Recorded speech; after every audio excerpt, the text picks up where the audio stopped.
Nilaso ng babae yung utak ng kapatid ko. Sino babae? Ang babaeng katulad ng tatay niya. Mag-iinit ang dugo. Malakas ang kutob ko na kay Miguel si Fatima. Pero kailangan natin patunayan yun. Anong kailangan natin gawin? Kailangan natin makakuha ng search warrant sa pinakamabilis na panahon. Ang init ng dugo sa'yo ni Miguel ngayon. At kapag nalaman niya na nakikipagkita ka pa sa kapatid niya, ikaw ang susunod ay tutumba nun. Sino ba naman ang mag-aakalang magaling pala talaga yung attorney Abraham Espiritu na yun? Ano naman kinalaman doon sa pinag-usapan natin? Ang sabi mo, babayaran lang kita, mamamatay si Espiritu. Tataas ang tensyon. Attorney Espiritu, pasensya na, hindi ako nakadalo sa preso.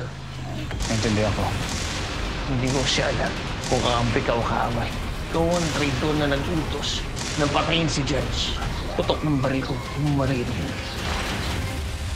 Carlo J. Cabaras, lumuhod ka sa lupa.